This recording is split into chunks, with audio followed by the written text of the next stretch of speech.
नवगछिया की धरती पर पहली बार प्रतिभा खोज प्रतियोगिता प्रेसिडेंसी इंटरनेशनल स्कूल के कैंपस में कक्षा 1 से 8 के छात्रों के लिए एक प्रतियोगिता परीक्षा आयोजित होने जा रही है। विजेता को मिलेगा एक लैपटॉप। विजेता को एक लैपटॉप से सम्मानित किया जाएगा जो 85% अंक प्राप्त करेगा।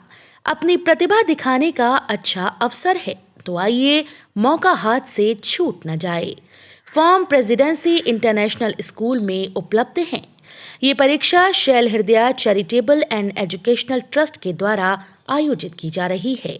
संभावित परीक्षा जून 2022 के महीने में।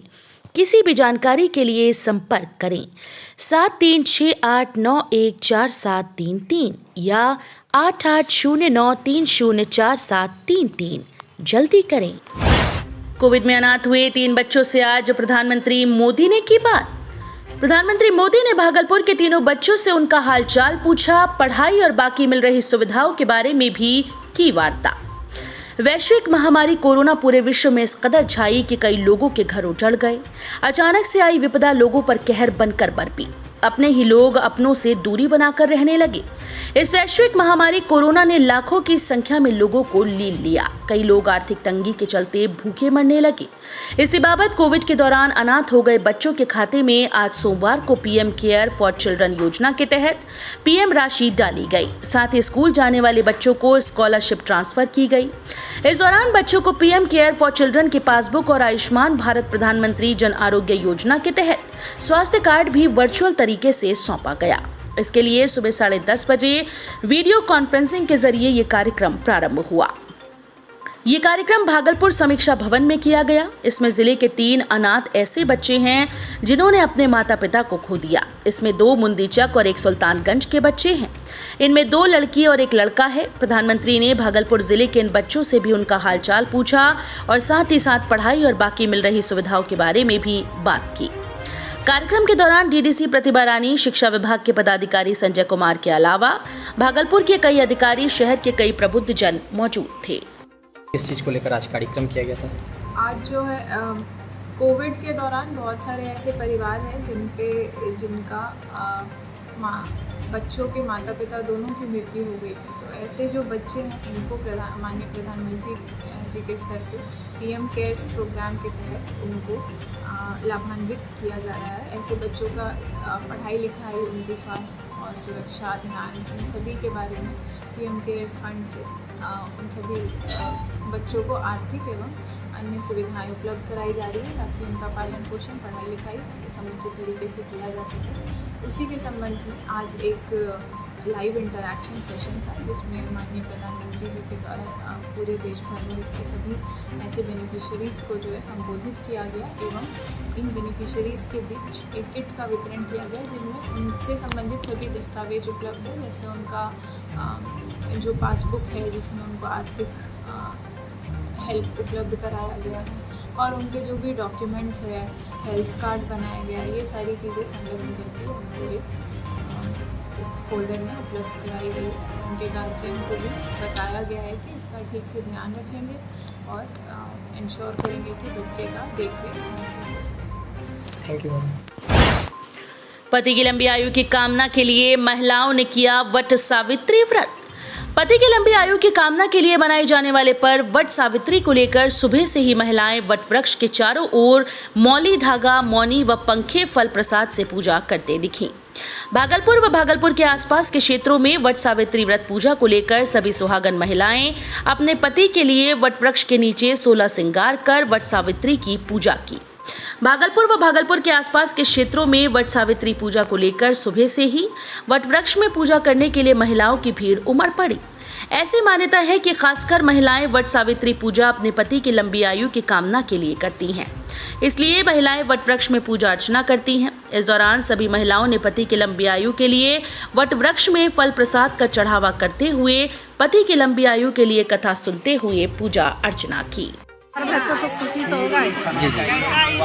और किस पर्व जो मनाते हैं इसमें क्या विशेषताएं हैं, महत्व? विशेषता है कि वही मतलब कि अपने स्वास्थ्य के रक्षा के लिए औरत कुछ भी कर सकती है। इसके वजह से मतलब पर्व होता है कि हाँ पूजा पाठ व्रत के पूजा करने के बाद पता चलता है कि हम लोग पति का पूजा कर रहे हैं, फिर घर जाके पति का भी पूजा करना है। नाम ज्योति चौधरी। मिट्टी से लदे ओवरलोड ट्रैक्टर ने एक बच्चे को रौंदा, घटनास्थल पर ही हुई दर्दनाक मौत। नाथनगर थाना क्षेत्र के श्रीरामपुर में मिट्टी से लदे ओवरलोड ट्रैक्टर एक बच्चे को रौंद दिया, जिससे कि घटनास्थल पर ही उसकी दर्दनाक मौत हो गई। इधर घटना की सूचना मिलने पर परिजन भी घटनास्थल पर पहुंचे। मृत बच्चे को देखकर दहाड़ मारकर रोने लगे। स्थानीय लोगों के मुताबिक तेज गति से मिट्टी लगे ट्रैक्टर की चपेट में आने से बच्चे की मौत हुई है। मृतक बच्चे की पहचान श्रीरामपुर गांव निवासी रणजीत यादव के पुत्र साजन कुमार के रूप में हुई। बताया जा रहा है कि श्रीरामपुर पंचायत के मुखिया के घर में काम हो रहा था। इसी को लेकर ट्रैक्टर मिट्टी लेकर उनके घर तक जा रहे थे, तभी ये हादसा हुआ। हादसे के बाद घटनास्थल पर मुखिया अभी भी नहीं पहुंची। हालांकि घटना की सूचना मिलने पर नाथनगर थाने के पुलिस और सरपंच घटनास्थल पर पहुंचकर मामले की छानबीन में जुट गए। इधर परिजनों का रो रो कर बुरा हाल है। मतलब मेरा बेटा बैठा हुआ था पीछे और मतलब उधर से आ रहा था, स्पीड में आ रहा था ये ट्रैक्टर, और मतलब आगे चक्का से मारा, मेरा बेटा गिर गया, मतलब चक्के चढ़ा दिया उस पर और लगा के भाग गया तुरंत स्पीड से ड्राइवर। सुधीर धारो यादव का काम हो रहा है, मुखिया जी का, प्रमोद मुखिया जी का काम हो रहा है, यहाँ भरा रहा है अपना अथी मिट्टी भरा रहा है। वो जो लड़का बाप का कौन? बाप ड्राइवर का बाप का नाम हुआ राजू मंडल। मेरा साजन, मेरा बेटा है साजन कुमार। उम्र वही 7 साल हुआ है। आपका कौन है? आपका मेरा बेटा हुआ, मेरा रंजीत नाम है, रंजीत मंडल। नाबालिग के साथ अपराधियों ने दुष्कर्म कर उसकी कर दी हत्या। उसको लेकर भागलपुर में निकाला गया कैंडल मार्च। बिहार में भले ही बेटी बचाओ बेटी पढ़ाओ का अभियान चल रहा हो, लेकिन इसका खासा असर धरातल पर देखने को नहीं मिल रहा। बिहार में आए दिन हत्या पर हत्या थमने का नाम नहीं ले रही। ताजा मामला कटिहार जिले का है, जहां पर आजमनगर थाना क्षेत्र में एक नाबालिग के साथ अपराधियों ने दुष्कर्म कर उसकी हत्या कर दी। उसके बाद प्रशासन अपराधियों के विरुद्ध कार्रवाई करने की बजाय मामले को टाल मटोल करने में जुट गई। कटिहार जिले में पहले पीड़िता की पोस्टमार्टम हुआ, लेकिन वहां गलत रिपोर्ट सौंपी गई। उसके बाद भागलपुर में दोबारा मृतक का पोस्टमार्टम हुआ। इसके बाद ये खुलासा हुआ है कि पोस्टमार्टम रिपोर्ट आने के बाद लोगों में कार्रवाई की मांग उठ गई। इसी को लेकर भागलपुर में श्रद्धांजलि देने के लिए कैंडल मार्च निकाला गया।